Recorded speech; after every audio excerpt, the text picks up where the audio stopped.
Namaste. Welcome to the 9th and last day of storytelling on the occasion of Navratri. Today, I'll be telling you the story of Siddhadhatri Devi. Let us start with a prayer. Siddhagandharva yakshadyair asurairamairapi sevyamana sada bhuyat Siddhida Siddhidayini. During the past 8 days, I have told you the stories of 8 of the Navadurgas. The first one being Shailaputri. Shailaputri. Shaila means rock or the mountainous rock, the daughter of the Himalayas. How Devi was born to Raja Himavan and Mena Devi of the Himalayan region. The second story, on the second day, we prayed to Brahmacharini Devi. So I told you the story of how as she was growing up, Gauri, Shailaputri, decided that she wanted to marry Shiva Bhagwan, who lived in Mount Kailasa. And for that, she had to do a lot of tapas. The third day, we prayed to Chandraghanta Devi. Chandraghanta Devi is same Shailaputri, Aparna, Brahmacharini, who is now going to marry Lord Shiva. And when the bridegroom's procession, when Shiva Bhagwan's procession comes to the kingdom of Raja Himavan, all the people in the kingdom get scared because Shiva Bhagwan and all his people have dressed up with extra care. Their dress up is what? More ash on their bodies, more tiger skins and deer skins and skull necklaces and such. So, Devi, Shailaputri Devi, with her beautiful sari and lovely jewelry, changes herself completely to match Shiva. She wears the same clothes as he is wearing and looks really fierce with a moon in her head. That's why she's called Chandraghanta. And she goes and convinces Shiva Bhagwan to tone his dress down and all that of his people so that the people of the kingdom, of the mountain kingdom, are not so scared. Day 4 is that of Kushmanda Devi. We pray to Kushmanda Devi. Kushmanda Devi is that Shakti of Devi who resides in the sun. She is the energy that creates all the universe and sustains the universe through that light of the sun. And then on the 5th day, we pray to Jaganmatha Devi. We pray to that form of her, where she becomes the mother of this great warrior who is able to defeat Tarakasura. The 6th day, I told you the story of Katyayani Devi. Katyayani Devi is who we know well as Mahishasura Mardini. She was born of the energies of all the Devas. That energy comes out in front of Rishi Katyayan's ashrama. And it's a full crystalline force there. Katyayan Rishi, with his power, he thaws that crystalline form and Devi comes out from there. So it is through his power that Katyayani Devi comes forth. The next day, on the 7th day of Navratri, we pray to Kalaratri Devi. Kalaratri Devi is that wonderful, ferocious Shakti, one of the Navadurgas, who comes out to mete out justice and help all the other Shaktis so that the Asuras like Shumbha and Nishumba are defeated. Yesterday, I told you the story of Mahagauri, of how Gauri becomes a mother. And today, I will be telling you the story of the last Navadurga, Siddhadhatri Devi. Siddhadhatri. 2 words make up that name. Siddha and Dhatri. Dhatri means the giver. Siddha means powers. So, the story of Siddhadhatri. Let us go back to the story of Kushmanda Devi, where I had said, that the whole area was a void. There was nothing. There was no planets. There was no sky. There was no space as we know it. There were no mountains, no earth, also no mountains, no rivers, no birds, no trees, nothing. It was just blackness,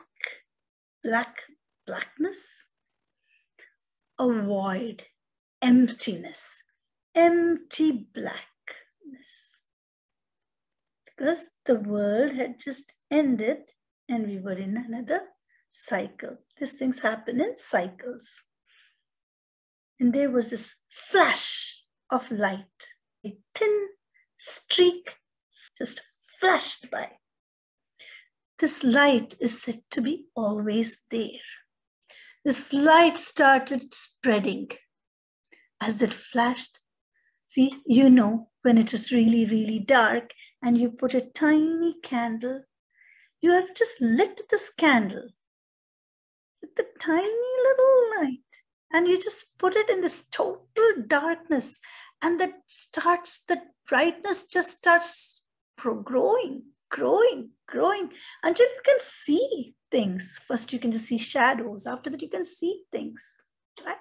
So the same way, this tiny flash, this tiny streak of light that had flashed by started growing. And it started growing so much that the whole darkness started just going away. And then through that energy came forth other Devis, Mahasaraswati, Mahagauri, Mahalakshmi, and Vishnu, Shiva, Brahma.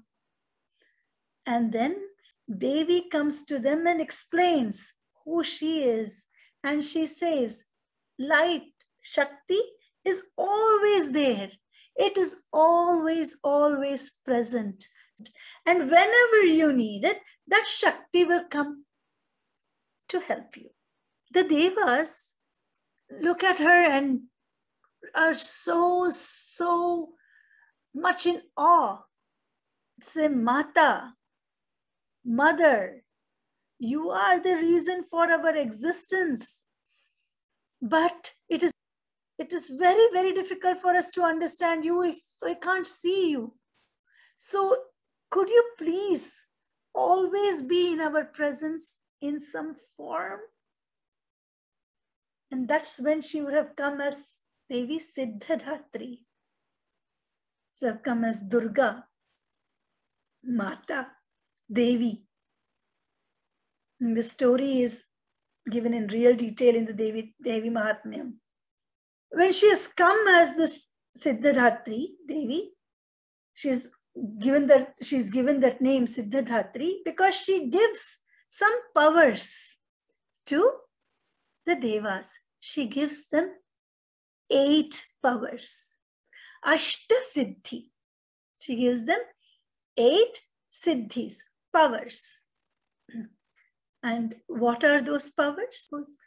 Anima, the ability to become tiny, like an atom, minuscule, and pervade all. Mahima, the ability to be grand and huge.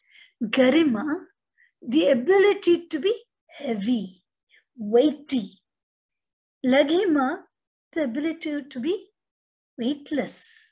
And then Prapti, the ability to be omnipresent, to be the ability to be present everywhere. Prakhamyam, the ability to get what we desire. Vashitvam, the ability to get everything with you. So when she gives these powers, these 8 powers to the gods become stronger, and then they are able to take care of things. Of course, whenever they needed help, Devi was always there. Shakti always comes because she is the mother and she always comes to help. So that is the story of Siddhadhatri Devi. Now, it's easy to understand what that means for gods. That they can become little tiny things, that they can become huge and be magnificent and really big, that they can be so heavy as they want, or light or everything. They can be leaders, and it's easy to understand. Gods need that. But what about us humans? I mean, it would be nice if I could pray to Devi and say that I'll become an atom. What is it? Why is it that we pray to Siddhadhatri Devi? What are we going to get when we say that we pray to her? Then we will get whatever we want. We will get those 8 siddhis. We will get those 8 powers. We have to pray to her to get those 8 powers. What does that mean? Anima, small. Can we be humble? Can we be filled with humility and not have this ego that is always saying, I did this, I did that? No, it's because of me. Can we leave that and be humble? That's anima. And can we have mahima? Can we help everyone? Can we be really great and do great things for people, and at the same time be humble about it? So be mahima while having anima. Can we contribute? Can we contribute to the world? Can we hold up all the pleasures that is there in the world on our 2 shoulders? That is garima. So we pray to Devi for garima, so that we can carry the heaviest of burdens on our shoulders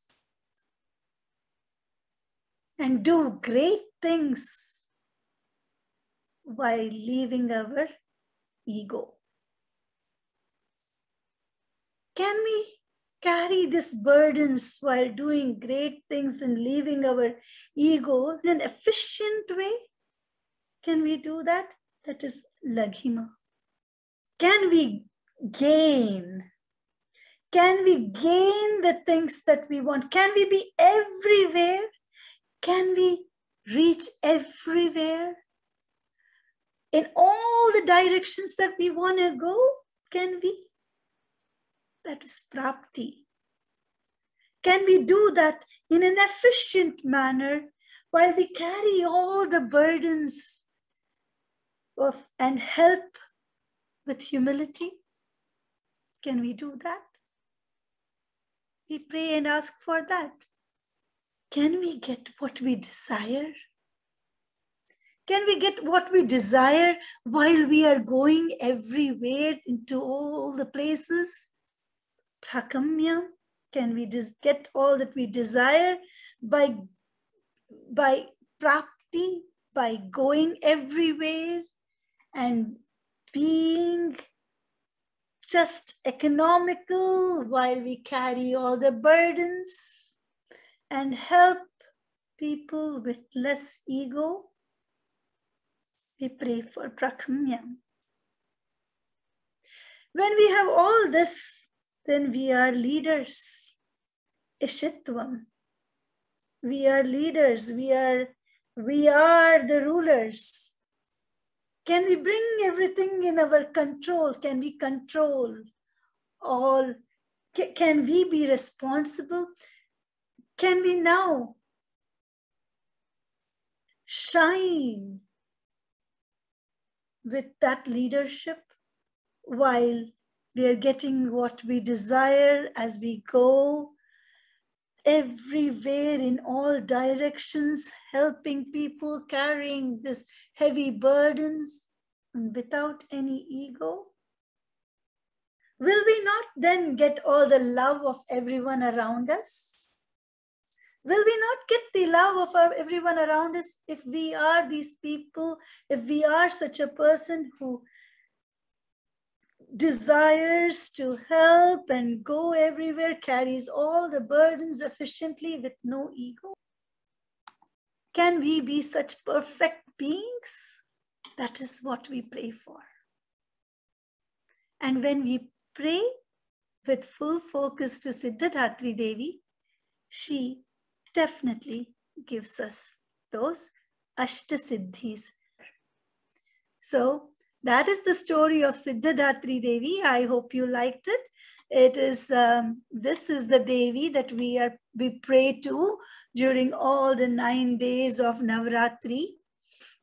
Coming up in Diwali, I will be telling the story of Ramayana. So subscribe and share and like this video. Happy Navratri, happy Vijayadashmi to all of you. Happy Dasara. Jai Mata Di.